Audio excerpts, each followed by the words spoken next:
महाभारत का प्रसंग है, छोटा सा, ध्यान से सुनिएगा। और कब का प्रसंग है? बोले युद्ध अपने अंतिम पड़ाव पर चल रहा है। बड़े बड़े वीर अपनी वीर गति को प्राप्त हो चुके हैं। केवल दो लोगों के बीच में युद्ध चल रहा है। कौन? भीम और दुर्योधन। तभी भीम ने क्या किया? दुर्योधन के मस्तिष्क पर अपनी प्रचंड गदा का प्रहार किया, लेकिन गदा के प्रहार से उसके मस्तिष्क पर कोई असर नहीं पड़ा। क्यों? कथा सबको पता होगी। दुर्योधन का जो अंग है वो लोह अंग है, लोहे का है। तभी भीम ने भगवान की ओर देखा, अर्जुन के रथ पर बैठे हुए श्री कृष्ण की ओर देखा। भगवान श्री कृष्ण ने इशारा किया, ऐसे 3 बार थपथपी देकर के मानो उसको कह दिया कि इसकी जंघा पे मारो। भीम ने जैसे ही उसकी जंघा पर प्रहार किया, जंघा टूट गई और दुर्योधन वहीं गिर गया। महाभारत का युद्ध पांडव जीत गए।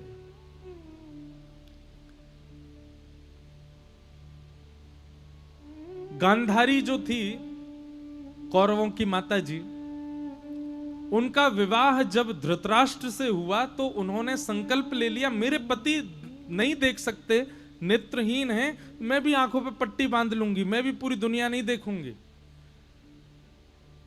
हमारे नेत्रों से भी ऊर्जा जाती है, बोलने से, चलने से, कुछ क्रिया करने से और बहुत देखने से भी हमारी ऊर्जा नष्ट होती है। बुरा नहीं मानिएगा, पर बहुत ज्यादा संसार को देखने की इच्छा रखने वाले और बहुत ज्यादा संसारी क्रियाओं को देखने वाले लोगों के चेहरे थोड़े थोड़े से उड़े उड़े से हो जाते हैं। भगवत दर्शन करने वालों को देखो, भगवत आराधन करने वालों को देखो, उनके चेहरे का अलग ही एक नूर जैसा होता है। पर जो बहुत संसारी विषय भोगों का दर्शन करते हैं ना, बहुत ज्यादा संसार के प्रति जिनकी रुचि होती है, उन तेजहीन हो जाता उनका चेहरा। क्यों? हमारी ऊर्जा नेत्रों से जाती है। इसलिए नेत्रों से भी भैया देखो ठाकुर जी को ही, और या ठाकुर जी के जनों को।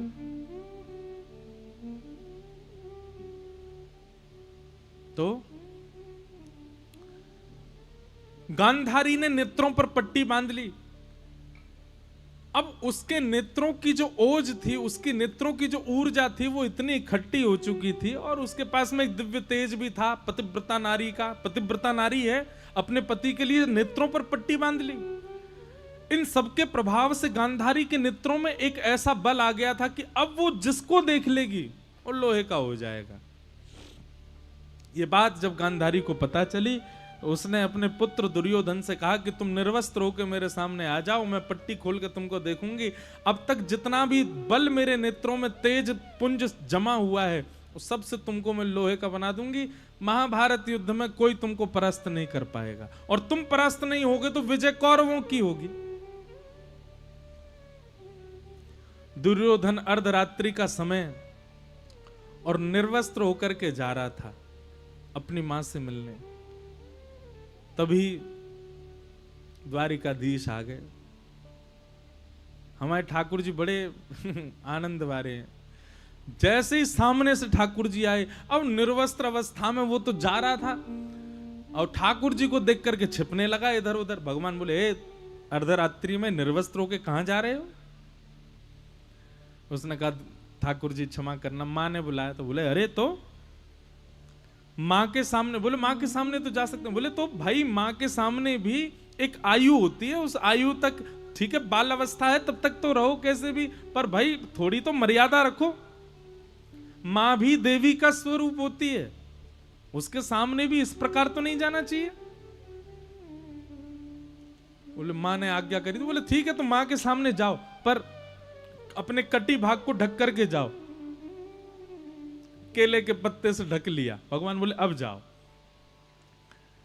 और सुनो, मां को बोलना नहीं, जब देख ले तो अपने आप ही पता चल जाएगा कि ढक के आए हो।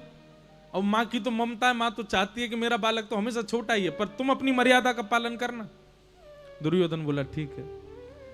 जैसे ही गया माँ से जाकर बोला माँ मैं आ गया। बोले और तो कोई नहीं, बस निर्वस्त्र हो ना। बोला हाँ माँ।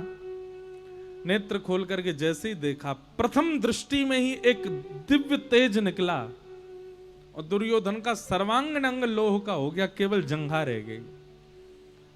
माँ ने कहा अरे पागल, ये तू क्या करके आया? बोले माँ मुझे शर्म आ रही है, आपके सामने ऐसे तो नहीं आ सकता। बोले तुम तेरी माँ हूं, मुझसे क्या शर्माता है? अब महाभारत युद्ध में अगर तुम्हारी हार का कारण बनेगा तो तुम्हारी जंघा ही बनेगी। एक कारण, जंघा पर प्रहार इसलिए किया। दूसरा कारण, अच्छा मैं क्यों इतना जोर दे रहा हूं जंघा के प्रहार का? क्योंकि धर्म युद्ध में नियम है, नाभि से नीचे आप प्रहार नहीं कर सकते। ये जितने भी युद्ध प्राचीन काल में होते उसमें नियम होता था कि आप नाभि से नीचे नहीं मार सकते हैं सामने वाले योद्धा को। यदि मारते हैं तो आप अपराधी माने जाओगे। और रोज शाम को युद्ध विराम होता था, सूर्यास्त होते युद्ध रुक जाता था और आपस में राजा भी बात करते थे, सैनिक भी बात करते थे। ऐसा रूप होता था युद्धों का। उसमें यदि यह देखने में मिलता था कि किसी योद्धा के पैर में बाण मारा गया है तो फिर राजा को क्षमा मांगनी पड़ती थी और फिर उसका भी रूप होता था। तो नाभि से नीचे प्रहार करना यह धर्म युद्ध के विरुद्ध था। तो फिर भीम ने क्यों मारा, और वो भी भगवान की आज्ञा से? तो पहला कारण और कोई उपाय ही नहीं था कौरवों को हराने का, यही उपाय था। दूसरा कारण, जब भरी सभा में कौरव द्रौपदी को निर्वस्त्र कर रहे थे,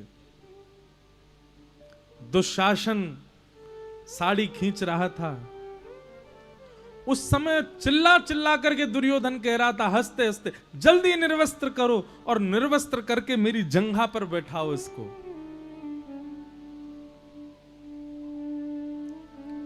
उस समय भीम ने प्रतिज्ञा ली थी कि द्रौपदी तो आज नहीं बैठेगी तेरी जंघा पर, लेकिन वचन देता हूं एक दिन मेरी प्रचंड गदा जरूर बैठेगी तेरी जंघा पे। और आज दुर्योधन ने अपनी प्रतिज्ञा को पूरा किया, इसलिए जंघा पर प्रहार किया। लेकिन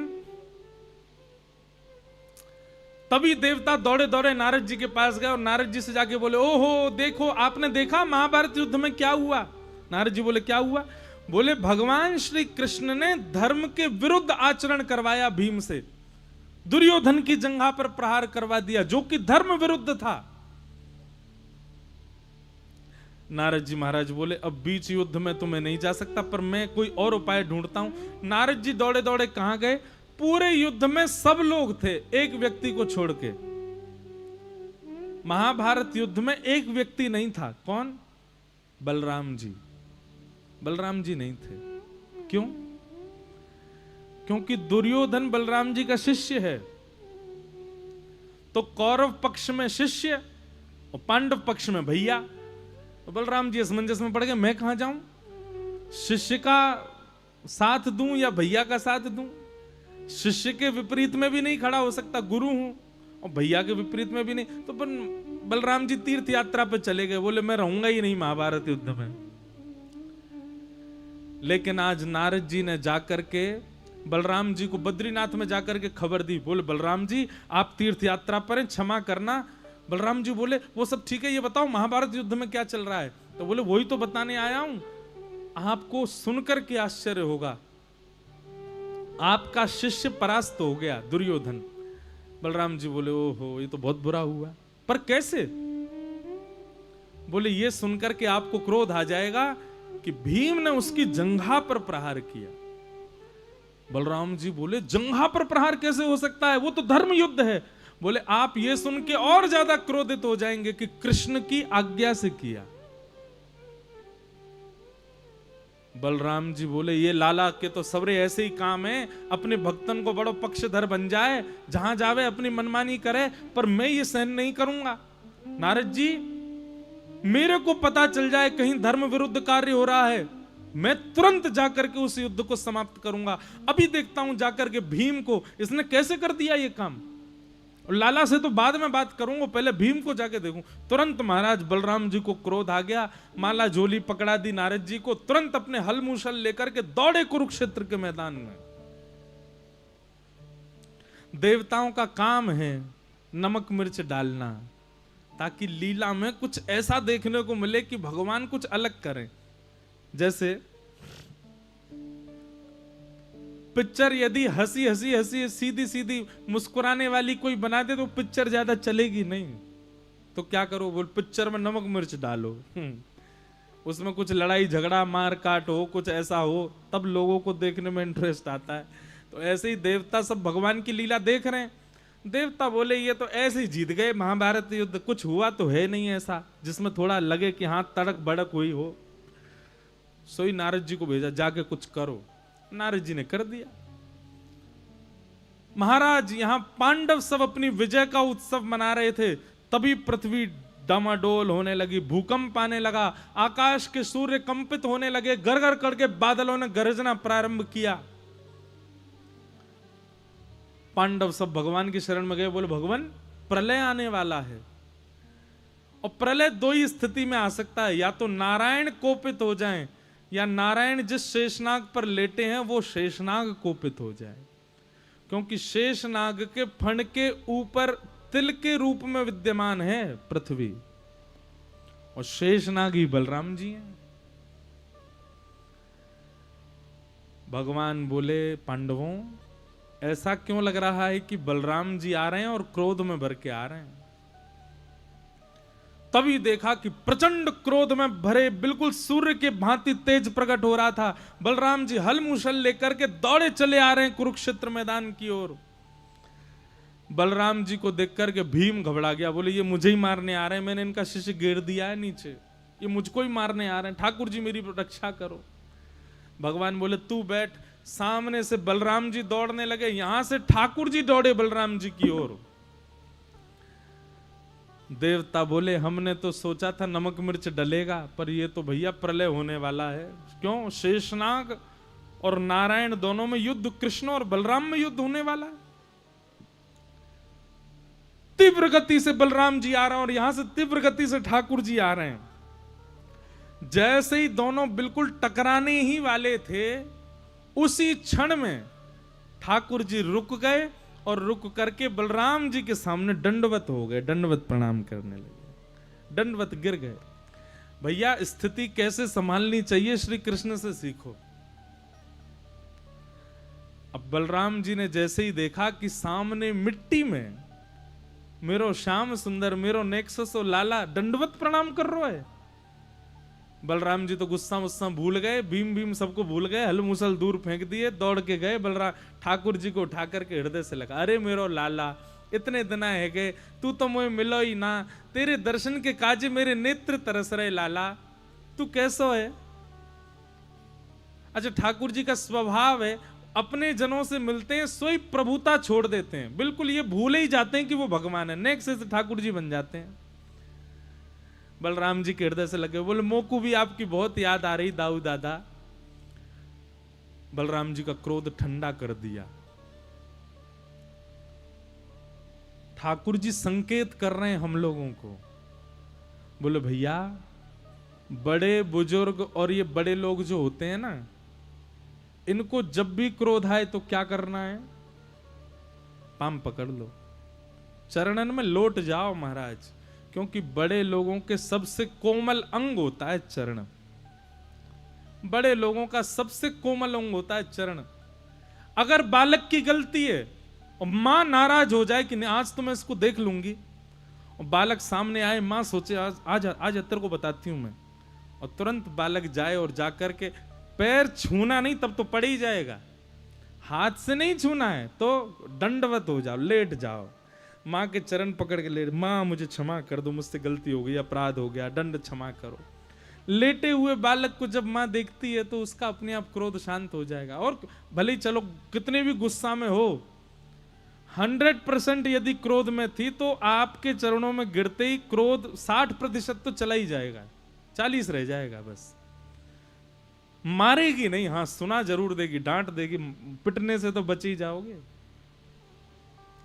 आज के बाद बड़े लोगों को कभी क्रोध आए तो क्या करो, सीधे चरण पकड़ लो,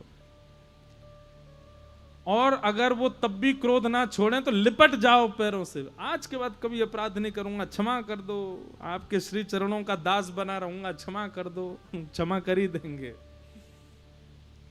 ठाकुर जी ने यही कहा, बोले बलराम जी को रोकने के लिए मैं खड़े खड़े कहूं दाऊ दादा रुक जाओ, मेरी बात सुनो, काम नहीं बनेगा, पहले इनका गुस्सा कम करो। और वो कैसे होगा, बोले दंडवत प्रणाम। ठाकुर जी लेट गए, और जैसे ही दाऊ दादा का क्रोध शांत हुआ, क्रोध शांत होते ही ठाकुर जी बोले, दाऊ दादा आप इतने क्रोधित क्यों हो रहे? तब दाऊ दादा को याद आया कि मैं तो क्रोध में आया था। दाऊ दादा बोले, मेरे हल मूसल कहां है? लाला तू बाद में मिलियो मुझसे, पहले मैं यहां भीम को देखूंगा। भगवान ने हाथ पकड़ लिया, बोले मुझे बताइए ना आप क्रोधित क्यों हो रहे हैं? बोले लाला धर्म युद्ध का नियम है, नाभि से नीचे प्रहार नहीं होना चाहिए, और इस भीम ने दुर्योधन की जंगा तोड़ दी, और वो भी तेरे कहने पे। ऐसो क्यों भयो, मुझे बता सके? लाला तू भगवान है, धर्म की रक्षा करवे के काजे पृथ्वी पे आयो, खुद ही धर्म तोड़वा रो है।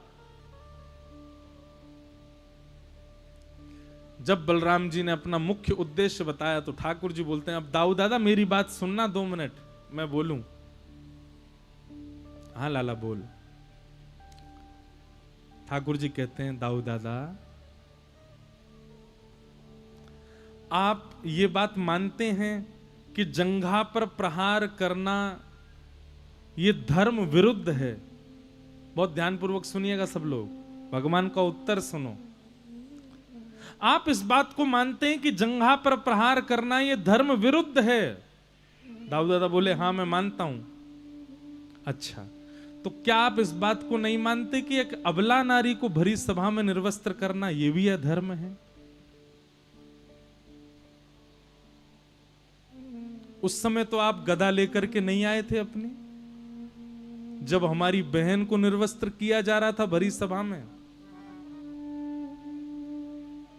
भीष्म पितामह बैठे थे, कृपाचार्य बैठे थे, 5 पति सामने मुख नीचे करके बैठे थे।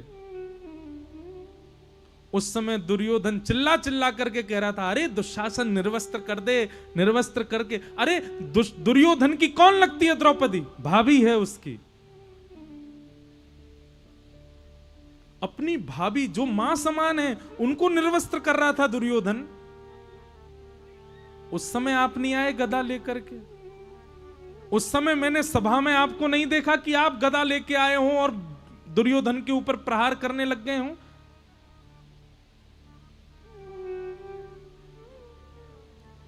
जबकि होना ये चाहिए था कि आप गदा लेके उस सभा में आते, तो ये महाभारत कभी नहीं होता भैया। ये महाभारत का बीज ही तभी बोआ था क्योंकि आप जैसे बड़े बड़े लोग मुंह शांत करके बैठे रहे। अगर उस समय वस्त्र रूप धारण करके नहीं गया होता मैं, हमारी बहन निर्वस्त्र हो जाती भरी सभा में। हमारी छोटी बहन द्रौपदी, हमारे भांजे अभिमन्यु को चक्रव्यूह बना करके मार दिया इन कौरवों ने। आप नहीं आए संभालने के लिए? जबकि मां तो एक मां होती है, पर मां का भाई तो भांजे का 2 बार मां उसके प्रति तो 2 बार मां शब्द का प्रयोग किया। मां की जितनी ममता होती पुत्र में, मामा की दुगनी होनी चाहिए। हमारे भांजे को भरे भरे युद्ध में चक्रव्यूह बना करके मार दिया इन लोगों ने, तब तो नहीं आए आप। और आज इतनी बड़ी बात हो गई कि दुर्योधन की जंघा पर प्रहार हो गया तो बलराम जी अपनी तीर्थ यात्रा छोड़ के आ गए। वाह भैया, बलराम जी बिल्कुल शांत खड़े हैं सामने।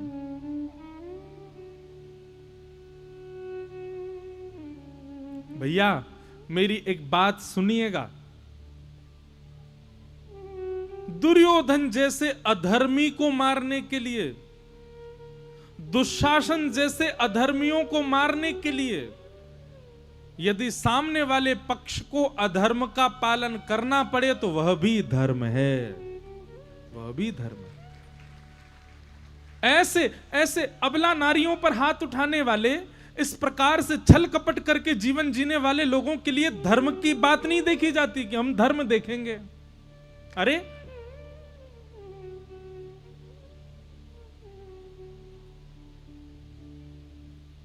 सीमा पर खड़े जो योद्धा हैं, वो हाथ में बंदूक लेकर के खड़े हैं, सामने वाला व्यक्ति उपद्रव कर रहा है और वो ये सोच रहे हैं ये किसी का पति होगा, इसके भी बच्चे होंगे, मैं इसको क्यों मारूं। वहां अगर वो दया दिखाएगा तो वो अपने धर्म से च्युत हो जाएगा, अपने धर्म से बिलग हो जाएगा। वहां वो दया नहीं कर सकता, वहां उसको ये विचार नहीं करना है कि ये भी किसी का पति है, इसके भी बच्चे होंगे। वहां उसको युद्ध करना ही पड़ेगा। क्यों? क्योंकि एक के प्रति ये बात करेगा तो वो एक बचने पर ना जाने कितनी माताओं को विधवा कर देगा, कितने बालकों को अनाथ कर देगा। भैया धर्म है, पर अधर्मियों के लिए धर्म का विचार नहीं करना है। ब्राह्मणों का वध नहीं होना चाहिए। शास्त्र आज्ञा करते हैं कि सबको मृत्युदंड का अधिकार है, पर दो लोगों को मृत्युदंड नहीं देना चाहिए, चाहे वो कितना भी बड़ा अपराध करें। कौन? पहले ब्राह्मण और दूसरे माताएं बहनें। उनके अपराध का दंड मृत्युदंड नहीं होना चाहिए। अब ये शास्त्रीय बात है। रावण भी तो ब्राह्मण था, स्वयं भगवान ने मार दिया उसको। हिरण्यकश्यप ब्राह्मण था, स्वयं भगवान ने मार दिया उसको।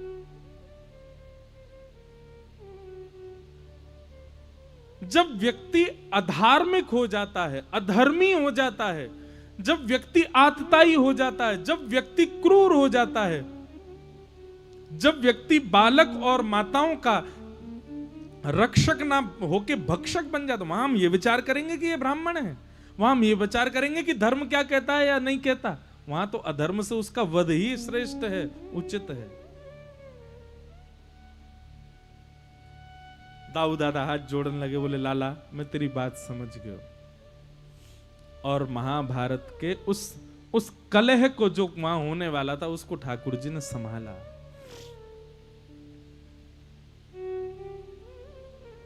बंधुओं, भगवान श्री कृष्ण से स्थिति संभालना सीखो।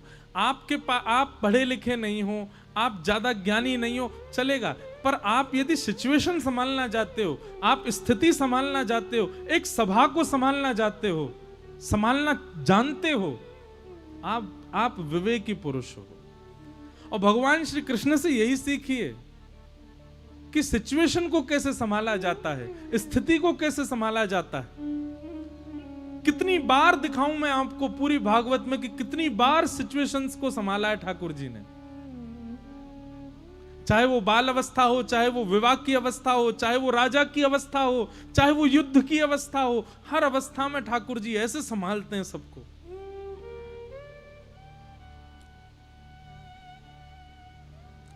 आगे फिर प्रसंग आता है कि महाभारत का युद्ध सब पांडव जीत गए। दुर्योधन टूटी हुई जंगा में पड़ा था, तभी उसने गुरुपुत्र अश्वत्थामा को आज्ञा कर दी कि मैं चाहता हूं कि तुम पांचों पांडवों को सोते हुए मार दो।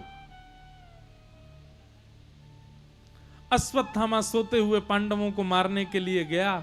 भगवान सोते हुए पांडवों को उठा करके ले गए, सबको पांचों को उठाया। बोले चलो, बोले कहां चलो? बोले हंस दिखा के लाता हूं।